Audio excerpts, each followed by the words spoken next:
एक रोटी के लिए लोग क्या क्या नहीं करते। रोटी के लिए हम इतना तनाव लेकर भागदौड़ करते हैं। कई लोग ऐसे भी हैं जो रोटी के लिए अपना ईमान बेचने को तैयार हो जाते हैं। पर क्या हमने कभी ये सोचा कि ये रोटी हमारी हेल्थ बनाती है या बिगाड़ती है? क्या ये रोटी हमें रोगी तो नहीं बना रही? रोटी के बिना हम अपने खाने की कल्पना भी नहीं कर सकते। बच्चा हो या बूढ़ा, अमीर हो या गरीब, सभी की तृप्ति रोटी खाने के बाद ही होती है।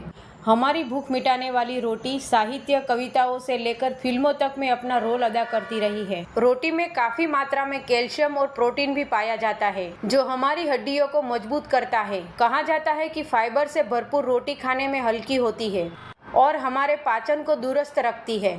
रोटी या चपाती भारतीय डाइट का जरूरी हिस्सा है। इसे किसी भी सब्जी, करी या दाल के साथ खाया जा सकता है। इसमें ढेर सारे पोषक तत्व जैसे vitamin B1, B2, B3, B6, B9, iron, calcium, phosphorus, magnesium और पोटेशियम होते हैं। प्लेन रोटी में सोल्यूबल फाइबर्स होते हैं, जो खून से कोलेस्ट्रॉल लेवल घटाता है, कब्ज नहीं होने देता और आपका डाइजेस्टिव सिस्टम ठीक रहता है। इसमें कॉम्प्लेक्स कार्बोहाइड्रेट होते हैं, जो कि भरपूर एनर्जी देते हैं। कार्बोहाइड्रेट से सिर्फ एनर्जी ही नहीं मिलती, बल्कि मूड भी सही रहता है। रोटी को अलग अलग जगहों पर अलग अलग नाम से पुकारा जाता है, जैसे कि नान, पराठा, मिस्सी रोटी, बयारू रोटी, लच्छा पराठा, मीठी रोटी, रुमाली रोटी, तंदूरी रोटी, फुल्का रोटी, चपाती और रोटली। रोटी खाने के अगर इतने सारे बेनिफिट है तो फिर हमारी हेल्थ को कैसे नुकसान पहुंचाती है? तो इसके लिए हमें थोड़ा डिटेल में जाना पड़ेगा। दोस्तों, रोटी खाना कब से चला आ रहा है यह बताना तो कठिन है, परंतु कई खाद्य इतिहासकारों का कहना है कि रोटी की उत्पत्ति 5000 साल पहले सिंधु घाटी की सभ्यता से हुई थी, क्योंकि गेहूं के खेती के प्रमाण सर्वप्रथम सिंधु, मिस्र और मेसोपोटामिया सभ्यता में ही मिलते हैं और अरबों द्वारा रोटी को व्यापार मार्गों के माध्यम से पूरे दक्षिण एशिया में फैला दिया गया था। वहीं कुछ अन्य इतिहासकारों का कहना है कि इसकी शुरुआत पूर्वी अफ्रीका में हुई थी, जिसके बाद इसे भारत लाया गया था। भारत में भले ही रोटी का उल्लेख कई अलग अलग नामों में से मिलता हो, परंतु यह बात तो तय है कि भारत में रोटी प्राचीन काल से ही हमारे भोजन का हिस्सा रही है। मोहनजोदड़ो की खुदाई में भी 5000 वर्ष पुराने कार्बन युक्त गेहूं मिले हैं, जिसमें सिद्ध होता है कि इस समय पर भी रोटी का उपयोग होता रहा होगा। 6000 साल पुराने संस्कृत पाठों में भी चपाती का उल्लेख मिलता रहा है। यहाँ तक कि 1600 में करोटी और रोटी का जैसे शब्दों का उल्लेख तुलसीदास और भारत मिश्र द्वारा लिखित आयुर्वेद के ग्रंथ भावप्रकाश में मिलता है।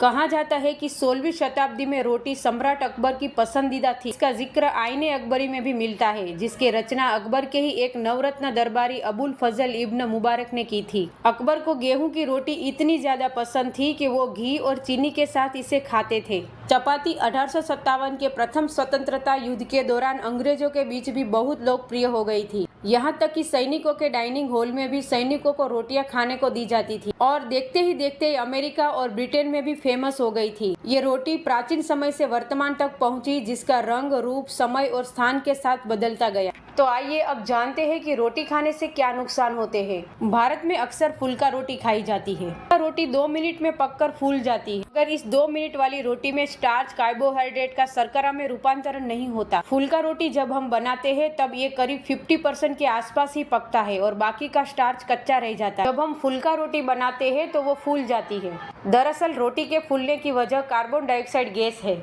जब हम आटे में पानी मिलाकर उसे गूंथते हैं तब उसमें प्रोटीन की परत बन जाती है।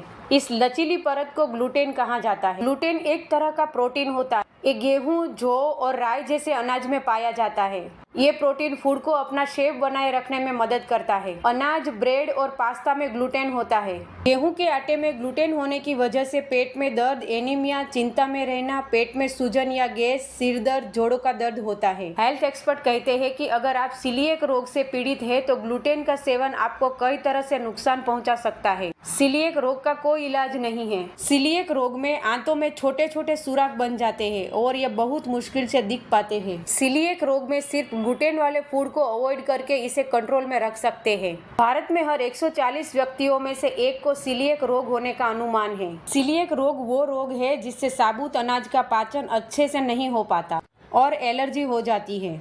थोड़ी मात्रा में ग्लूटेन का उपयोग नुकसान नहीं करता और ज्यादा सेवन स्वास्थ्य पर बुरा प्रभाव डालता है। दरअसल गेहूं के आटे में ग्लूटेन अधिक मात्रा में होता है, इसी वजह से गेहूं की रोटी आसानी से फूल जाती, लेकिन वही जौ, बाजरा, मक्के की रोटियां कम फूलती है क्योंकि इसमें इस तरीके से ग्लूटेन नहीं बन पाता। इसलिए जब हम फुल्का रोटी को चबाते हैं तो मुंह में ऐसा लगता है जैसे गीला आटा चबा रहे हैं। ऐसी रोटी खाने के कारण पचाने में बहुत देर लगती है और इसके कारण ही पाचन तंत्र को बहुत ही ज्यादा काम करना पड़ता है। इसीलिए जब हम 2-3 रोटी खा लेते हैं तो इसके बाद हमें 8-10 घंटे भूख नहीं लगती, क्योंकि रोटी को पचने में बहुत ही ज्यादा समय लगता है। फुल्का रोटी को पचने में कम से कम 18 घंटे लग जाते, लेकिन हम कभी भी ऐसी बातों में ध्यान नहीं देते। ग्लूटेन वाला आटा गूंथने के बाद फूलता भी है, इसके पीछे भी कार्बन डाइऑक्साइड ही है, इसीलिए आटे को कुछ देर रखा भी जाता है। जब फुल्का रोटी को सेका जाता है तो उस दौरान ग्लूटेन कार्बन डाइऑक्साइड को बाहर जाने से रोकता है। इसी वजह से रोटी के बीच में गैस भर जाता है और वह फूल जाती है, और यही फूली हुई रोटी हमें नुकसान पहुंचाती है। पुराने जमाने में लोग फुल्का रोटी नहीं बनाते थे, वो रोटी को तवे ऊपर प्रॉपर सेकते थे और रोटी को मोटी बनाते थे। तवे पर प्रॉपर सेकी हुई रोटी हमें नुकसान नहीं पहुंचाती, ये अधपकी नहीं रहती। इसीलिए फुल्का रोटी की बजाय तवे पर ज्यादा सेकी हुई रोटी खाए। रोटी की बजाय दलिया खाना चाहिए और वो जल्दी पचता है, क्योंकि दलिया को हम धीरे धीरे आधे घंटे तक पकाते हैं, तब दलिया का स्टार्च शर्करा में परिवर्तित होता है। इसलिए दलिया का पाचन रोटी के मुकाबले जल्दी पचता है। आजकल लोग ब्रेड ज्यादा खाते हैं, मगर सवाल ये है कि कच्ची ब्रेड ज्यादा खाए या टोस्ट। तो इसका जवाब है टोस्ट, क्योंकि टोस्ट पूरी तरह सिका हुआ होता है।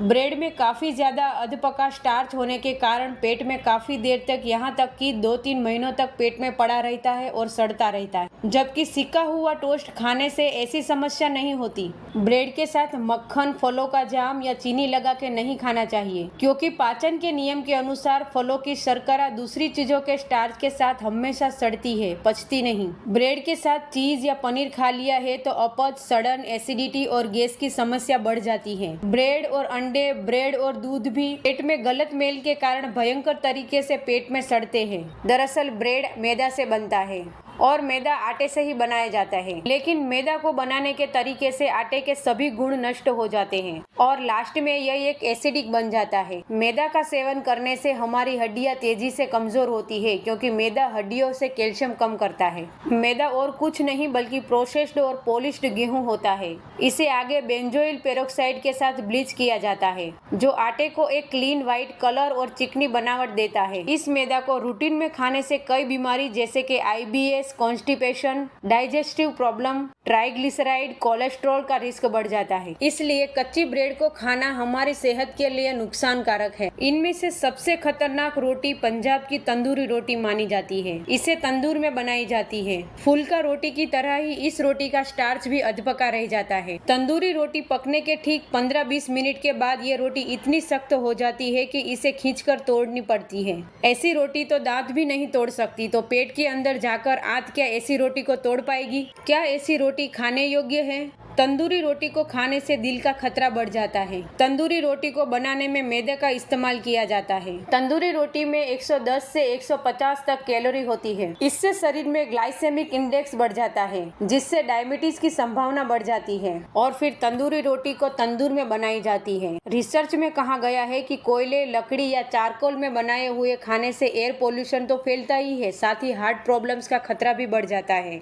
रोटी का पूरा फायदा उठाना है तो रोटी को अच्छी तरह से धीमी आंच पर पकाएं। राजस्थान और गुजरात में चाय के साथ खाखरा बहुत ही ज्यादा खाया जाता है। खाखरा को पतली रोटी की तरह बनाकर उसे अच्छी तरह से सेक कर करारा बनाया जाता है। ये पूरी तरह से सीख जाने की वजह से हल्का और सुपाच्य हो जाता है, मगर इसे चोकर समेत आटे से बनाया जाए तो ही बेहतर है, क्योंकि बाजार में मिलने वाले खाखरा को मैदे से ही बनाया जाता है। अगर आप वजन कम करना चाहते हैं तो यह जानना जरूरी है कि कितनी रोटी खानी है। जिन महिलाओं को डाइट प्लान दिन में 1400 कैलोरी का सेवन करना है, उन्हें 2 रोटी सुबह और 2 रोटी शाम को खानी चाहिए। और पुरुषों को अपने डाइट प्लान में 1700 कैलोरी यानी कि 3 रोटी सुबह और 3 रोटी शाम को खानी चाहिए। किसी भी खाने को धीमी आंच पर लंबे समय तक पूरा पकाकर खाएं। सूखा अन्न खाने की बजाय उसे पानी में पकाकर खाएं। पानी से पका हुआ अन्न ज्यादा सुपाच्य है। जल्दी से पकाने वाले सारे तरीके जैसे कि प्रेशर कुकर, माइक्रो ओवन, तंदूर में पूरी तरह से नहीं पकता। इनसे खाना विकृत भी होता है और अधपका रहता है। इसलिए फास्ट कुकिंग और जल्दी भोजन भोजन पक जाए ऐसी आदत से छुटकारा पाना चाहिए। और आटा भी 1 हफ्ते तक का ही पीसे, क्योंकि लंबे समय तक रखे हुए आटे में प्राण तत्व और ऊर्जा नहीं होती। क्योंकि कोई भी संपूर्ण आहार जैसे ही पीस दिया जाता है तो उनमें ऊर्जा, स्वाद और प्राण तत्व धीरे धीरे खत्म होने लगते हैं। आज हम रेडीमेड आटा लाते हैं। ऐसे आटे को कितने दिनों महीनों पहले पीसा हुआ होता है, जिसकी ऊर्जा वैल्यू बहुत ही लो है। आटे को गूंथकर उस पर पानी छिड़क कर कुछ घंटे रखा जाए और बीच बीच में छोटे छोटे गड्ढे बनाकर उसमें पानी डाल देना चाहिए। ऐसा करने से उतनी ही रोटी नरम बनेगी, क्योंकि ऐसा करने से आटे की प्राण शक्ति बढ़ती है। प्राचीन काल से ही गेहूं हमारे भोजन का मुख्य अनाज है, परंतु बदलती जलवायु, कीटनाशकों के ज्यादा प्रयोग से अनाज की गुणवत्ता में कमी आई है। प्राचीन काल में अनाज बदल बदल कर खाए जाते थे, लेकिन आज के दौर में मैदे की बनी चीजें ज्यादा खाई जाती और ग्लूटेन की बीमारियां भी ज्यादा है। ग्लूटेन से बचने के लिए हमें भी अनाज मिक्स करके या बाजरा, ओट्स, मिल्स का उपयोग खाने में ज्यादा करना चाहिए। जिन्हें ग्लूटेन के सेवन से हेल्थ रिलेटेड प्रॉब्लम है, उन्हें ग्लूटेन रहित आहार का सेवन करना चाहिए, जैसे अनाज, बाजरा, ओट्स, मल्टीग्रेन, दलिया,